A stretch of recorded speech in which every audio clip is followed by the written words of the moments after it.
interview. All right, folks, joining us now is Ali Hussein. He is the author of an amazing book called The Cost, My Life on a Terrorist Hit List. He was born a Muslim and converted to Christianity and was the victim of a horrific terrorist attack, and here he is. He has lived to talk about it. Ali, welcome to the show, sir. Thank you. All right, first of all, let's start maybe in the middle. Describe what happened to you after you had discussed the fact that you had converted from Islam to Christianity. I told some of my friends at my school, and the next day my friends they made a plan, and I went outside of my school, and I was stabbed there. You were stabbed, and this was in Pakistan, correct? It was in Pakistan. Yes, and you were left to die, and you were severely injured, obviously. But obviously you're here. So what happened, do you believe? So Jesus Christ, He saved me. That's what I believe. So I was stabbed, and I was in the bushes for 20 minutes. Someone discovered me, took me to the hospital, and that's where I had a dream of Jesus Christ, because doctor said to my my mom that they cannot save me, but I had a dream of Jesus Christ there, and that's where Jesus came and healed me, and I just woke up. And in the aftermath of that, I mean, this isn't your real name, and you have been on, living under threat ever since then, basically, correct? Yeah, I had to leave Pakistan. I moved my house. I moved different cities in Pakistan, but the group was so big, they were after me, and then I had to leave a country in the end when my family members started getting hurt. So I decided to leave Pakistan.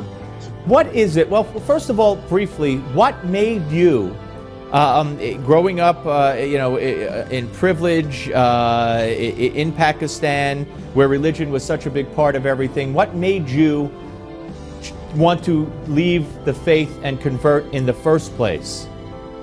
I think I grew up in a very big family, wealthy family, and I was proud of my religion and everything. It's just when I came to visit my great aunt in England when she was sick, and that's where I found out that she's a Christian, and I was very angry at her. And from there I said, okay, I will pray for her to become a Muslim. And I think during that prayer, where I had a dream, I was in the church where Jesus came and spoke to me, and that's what made me to believe in Jesus. So that's another dream you had besides the dream on that day where you were stabbed in the hospital. What is it about? I mean, so many Christians are being beheaded and killed and kicked out of their countries throughout the Middle East and elsewhere. The world is silent. What is it about? I don't know, because we all like to say and we all like to believe, it's not all Muslims, and it's not all Muslims. But what is it about those who would kill you for doing what you did? I think because of my family and my father and my friends felt that I let them down, then so I put a big shame to themselves. But it's not Ali. It's not only you. You know that it's a crime in many aspects of Islam and in many countries, and you know that you can't do what you did. It's not just your situation and your family and how they felt you let your family down. This is widespread. Yeah, and so that's how in Islam the people believe that if someone goes and convert to a different religion, doesn't matter. It doesn't have to be Christianity. Habib Assegaf is currently Pastor Thomas Riwu Assegaf. Assegaf is one of the descendants of the Alawian, Balawi, whose chain extends back to the prophets. According to Rabitna Alawiya's records, there are 68 Arab clans left and spread throughout Indonesia. Thomas was born and raised a family with a father who likes to hit his mother, even though his father is obedient to worship. After his parents separated, Thomas followed his mother, who later remarried to another man. After his mother married, Thomas learned about Christianity. Later he married, and he found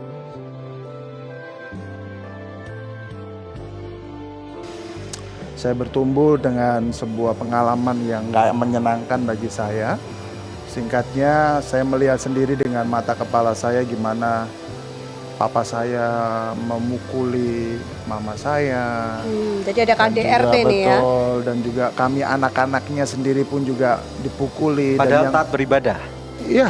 Ayahnya seorang yang taat beribadah. Jadi ibadah tidak jaminan akan membuat orang tidak pukul ya. Betul. Dan akhirnya kami pernah suatu kali, saya bersama dengan kakak-kakak saya, kedua kakak saya, kami disuruh ngemis di pinggir jalan. Waktu itu karena saya masih kecil, kakak-kakak melakukan itu ya pasti adik ikut kakak dong. Umur berapa waktu itu? Mungkin kelas-kelas 1 SD ya. Kelas 1 SD. Nah ini narasumber yang luar biasa nih. Biasanya yang paling jelek itu yang paling pernah sapu-sapu di kuburan, yang ini ngemis. Kenapa sampai mengemis di pinggir jalan? Jadi waktu itu karena papa suruh, kakak-kakak pergi, ya otomatis kami pergi. Akhirnya kami berdiri di pinggir jalan, kami buka tangan dan orang-orang datang, ada kasih duit, dan waktu selesai kakak-kakak saya suruh pulang, ya saya ikut pulang, dan begitu sampai di rumah tiba-tiba papa langsung ambil, mana uangnya? Separah itu ya? Iya. Dibuat apa sama papa? Dikasih sama papa. Baru setelah saya dewasa saya baru tahu bahwa ternyata uang pada waktu itu dipakai untuk judi, dipakai untuk hal-hal yang pastinya yang nggak benar lah, nggak baik.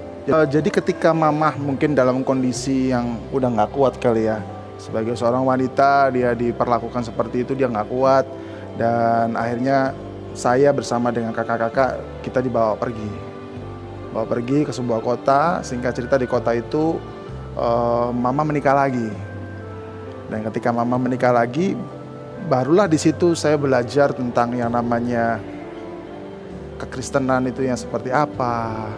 Saya belajar juga bagaimana membangun kehidupan manusia roh saya.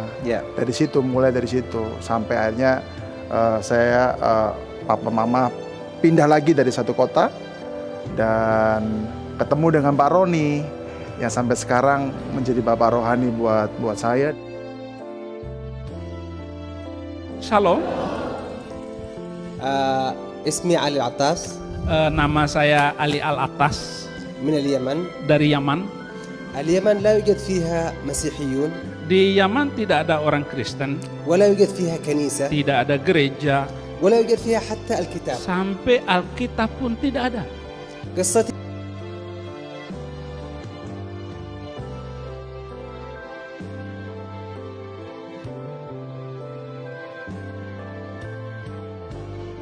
قرأت في هذه الكتب أحاديث غريبة. Saya banyak baca di hadis-hadis ini hal-hal yang aneh. سوف أذكر منها حديثا واحد فقط. Mungkin saya ceritakan satu saja yang menggoncangkan iman saya. اسم هذا الحديث حديث رضاعة الكبير. Hadis ini judulnya menyusui orang dewasa. Has told us Amru and Nokid and Ibn Abi Mar both said. Has told us Sufyan bin Uyayna from Abdurrahman bin Qasim from his father, from Asaiah he said. Salah bint Suhail came to see the Prophet sallallahu alaihi wasallam. She said, O Messenger of Allah, indeed I saw on Abu Hujaifa's face something, because of Salim's going in and out of the house, even though he was his servant. So the Prophet sallallahu alaihi wasallam said, breastfeed him, Hisala said. How can I breastfeed him, even though he's an adult? So the Prophet sallallahu alaihi wasallam smiled and said, truly I already know that he has grown up. In his hadith Amr added that he had taken part in the battle of Badr, and in his narration Ibn Abu Umar, then Rasulullah sallallahu alaihi wasallam laughed. فكيف أنا أصدق أن هذا الرجل نبي؟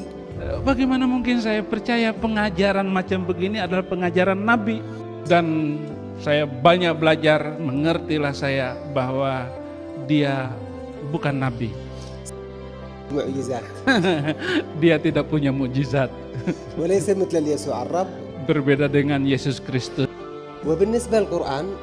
Dan sebab Al-Quran pula, في القرآن كثير من الآيات تعلم القتل والإرهاب. Banyak sekali di kitab suci itu memerintahkan membunuh manusia lain dan melakukan teror. مثل سورة البقرة آية 191 Misalnya ayat surat kedua ayat 191. تعلم القتل Ayat ini mengajarkan membunuh manusia lain. وفي سورة التوبة آية 29 Dan di surat At-Taubah ayat 29, إذن هذه الآيات تعلم القتل. ayat ini menyuruh membunuh manusia lain karena perbedaan keyakinan. وفي سورة الأنفال آية 60 Dan di surat ke-8 ayat 60, فهذه الآية تعلم الإرهاب. maka ayat ini menyuruh terorisme. بعيدة كل البعد عن الكتاب المقدس. Berbeda secara diametral dengan perjanjian baru.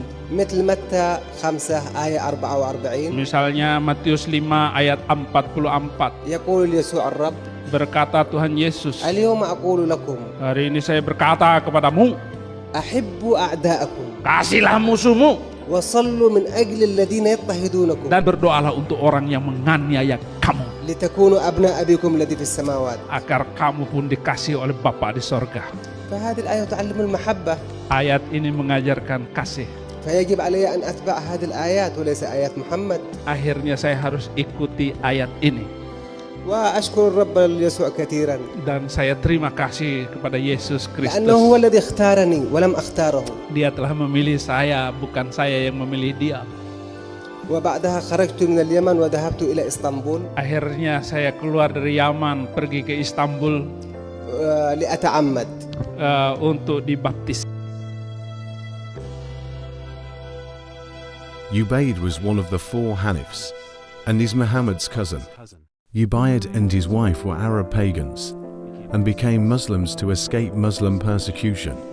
After moving to Habasaya, several of Muhammad's friends apostatized, one of whom was Ubaydullah bin Jossi. Ubayd and his wife Habiba bint Abu Sufyan went to Abyssinia, namely the Aksum area. Aksum was a region of the Aksumite Empire. During his migration, Ubaydullah was confused about his Islamic faith. When they arrived in Habsaya, Ubaydullah and his wife decided to embrace Christianity and leave their Islamic religion. Ubaydullah lived in 588 to 627 AD and moved to Habasaya in 615.